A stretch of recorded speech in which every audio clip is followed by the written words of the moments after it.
kami rindu mendengarkan sabda. Karena kami bagaikan orang yang haus dan lapar akan firman.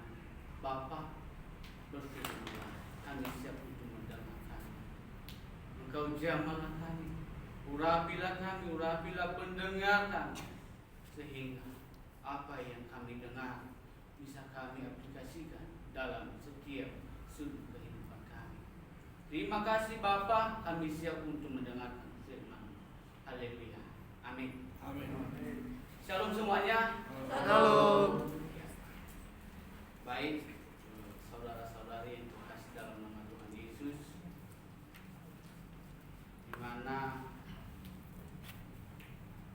ada satu hal yang kita renungkan dalam hidup ini, di mana kita sebagai umat Tuhan yang telah dipilih Tuhan.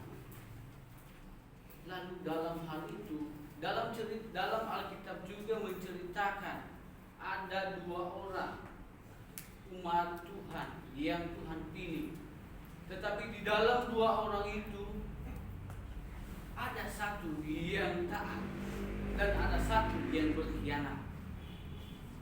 Yang taat akan mengalami suatu proses sehingga menuju hal kemuliaan Allah dalam hidupnya. Tetapi orang yang berkhianat akan mengalami juga proses untuk menuju kebinasaan. Mungkin kalau kita melihat di mana cerita Elia dan cerita Ahab. Ahab adalah seorang yang diberkati Tuhan. Dia taat.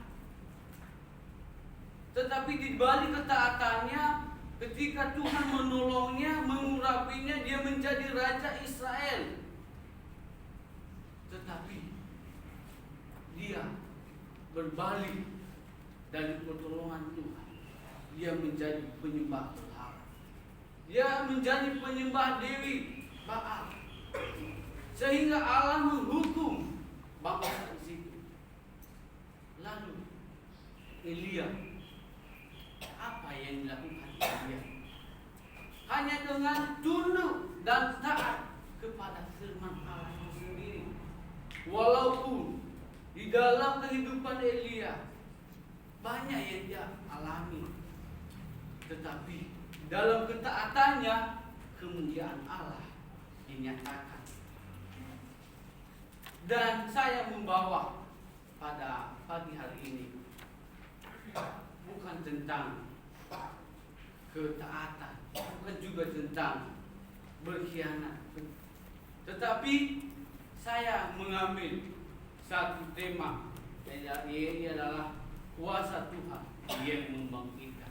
Di mana Elia di dalam hidupnya dia membangkitkan seorang anak yang sudah tidak bernafas. Mari kita membuka buku Tuhan, Alkitab kita dari 1 Raja-Raja ayat 17 pasal 7 ayat 17 sampai 24. 1 Raja-Raja pasal 17 ayatnya ke-17 sampai 24. Mari kita membacakan dengan responsoria. Saya membacakan ayat yang pertama yang 17, saudara, bapak, ibu, saudara yang membacakan yang ayatnya ke-18. Perikop Elia dan janda di Sarfat. Ayat 17. Sesudah itu anak dari perempuan pemilik rumah itu jatuh sakit, dan sakitnya itu sangat keras sampai tidak ada nafasnya lagi. Kata perempuan itu kepada Elia, apakah maksudmu datang kemari, ya abdi Allah? Singgahkah kepadaku untuk mengingatkan kesalahanku dan untuk menyebabkan anakku mati? Kata Elia kepadanya, berikanlah anakmu itu kepadaku. Elia mengambilnya dari perempuan itu dan membawanya naik ke kamarnya di atas dan membaringkan anak itu di tempat tidurnya. Sesudah itu ia berseru kepada Tuhan, Katanya, "Ya Tuhan Allahku, apakah Kau menimpakan kemenangan ini atas janda ini juga yang menerima aku sebagai penumpang dengan membunuh anaknya?"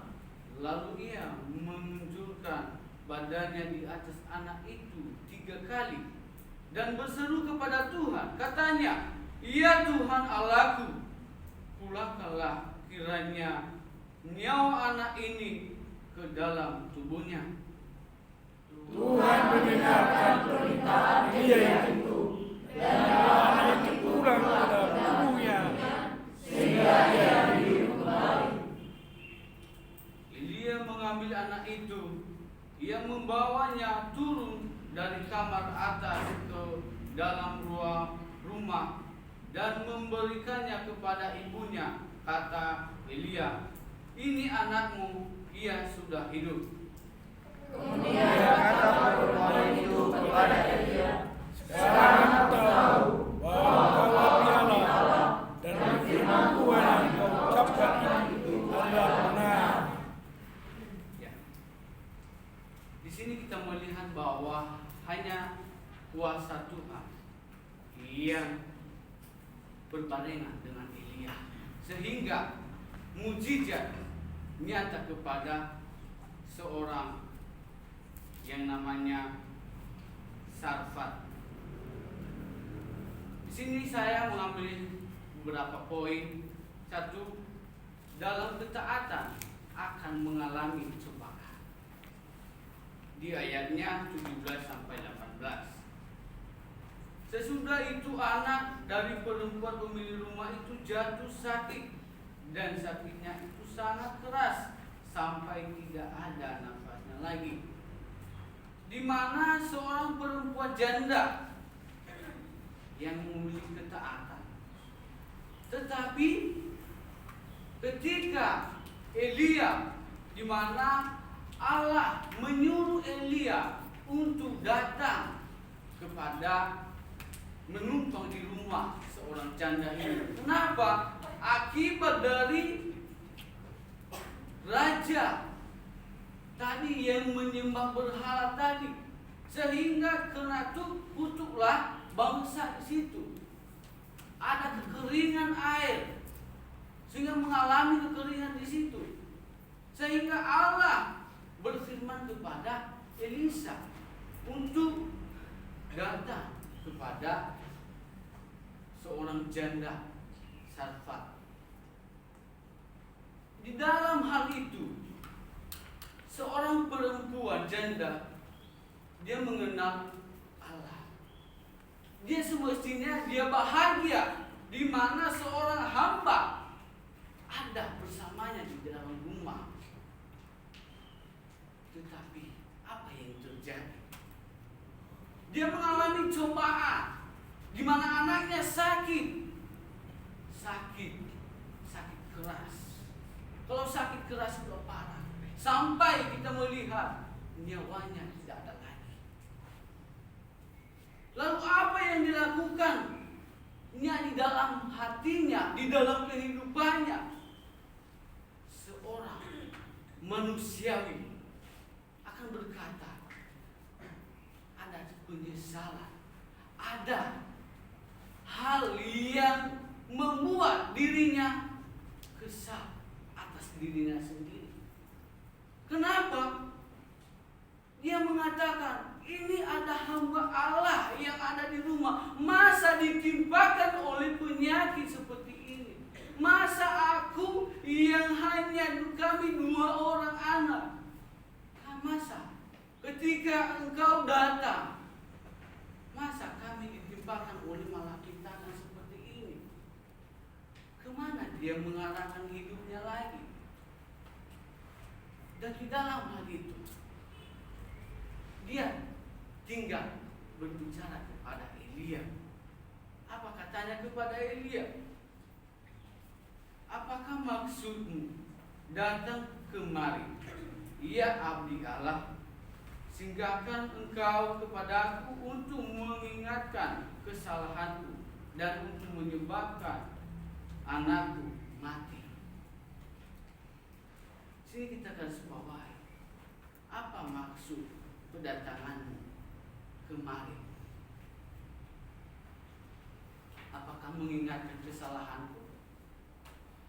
Atau apa? Di situ perempuan itu memikirkan hal yang duniawi, di mana cobaan yang sudah menimpa kehidupannya, di mana suaminya tidak ada, telah meninggal, lalu harapannya adalah anaknya. Lalu ketika seorang hamba Tuhan datang ke rumahnya, tiba-tiba penyakit datang melanda kehidupan anaknya dan sampai anaknya tidak bernafas. Mungkin di dalam kehidupan kita pun akan kesal dalam hidup sendiri. Mengapa? Dan ada pertanyaan-pertanyaan yang menimbulkan keduniawian, kemanusiawian. Ada banyak. Tetapi apa kata Elisa? Bagaimana dia melakukan? Bagaimana dia berhikmat, bijak dalam mengatasi hal demikian? Seorang hamba ketika dia gegabah mengambil kesimpulan, dia akan kecewa dalam dirinya. Karena dia memang hamba Tuhan, kaki tangan Tuhan. Dia akan kecewa, dia akan komplain kepada Tuhan. Kenapa Tuhan? Ketika aku datang ke rumah ini, kenapa? Semestinya akan saya bawa sukacita, saya akan membawa damai. Kenapa sebaliknya? Saya yang membawa malapetaka di dalam rumah ini. Tetapi di dalam hal itu apa yang dilakukan oleh Elisa? Poin kedua, Elia. Apa yang dilakukan? Adalah respon langsung dari apa respon Elia terhadap perkataan janda tersebut. Dia menyuruh, dia mengambil anak itu. Di mana kita melihat ayat 19. Kata Elia kepadanya, berikanlah anakmu itu kepadaku. Elia mengambilnya dari pangkuan perempuan itu dan membawanya naik ke kamarnya di atas tidurnya. Di sini kita melihat anak ini mungkin umur 10 tahun atau 12 tahun. Tetapi dalam kehidupan Elia tidak memikirkan lagi berat badan anak, tetapi dia bertanggung jawab atas yang harus dia tanggung jawabkan. Di mana anak itu butuh pertolongan, walaupun dia belum atau tidak bernafas lagi. Tetapi apa yang dilakukannya? Dia membawa ke kamarnya. Untuk apa dibawa ke kamarnya? Untuk berdiskusi dengan Allah, untuk berrelasi dengan Tuhan, supaya dia fokus di dalam mengembalikan nyawa anak tersebut, supaya Allah mengembalikan nyawa anak tersebut dalam tubuhnya. Tinggal seruang yang dilakukan oleh Elia kepada Allah. Kalau kita melihat apa yang dilakukannya, sesudah itu ayat 20, ia berseru kepada Tuhan, katanya, ya Tuhan Allahku, apakah engkau menimpakan kemalangan ini atas janda ini juga, yang menerima aku sebagai penumpang dengan membunuh anaknya? Dia berkomunikasi dengan Allah. Ya Tuhan, apakah engkau membunuh anak ini dengan saya ada di tempat ini sebagai hamba Allah? Padahal saya sebenarnya putusan Allah itu sendiri. Tetapi kenapa saya yang membawa malapetakan buat rumah tangga ini? Kenapa bukan yang saya bawa damai? Padahal Engkau yang memilih aku. Tetapi di situ kita melihat apa respon dari Elia. Responnya adalah seruan sujud kepada Tuhan, di mana dia berseru kepada Allah, komplit kepada Allah, berbicara kepada Allah, supaya pertolongan tidak akan terputuskan di dalam kehidupannya dan di dalam kehidupan anak ini.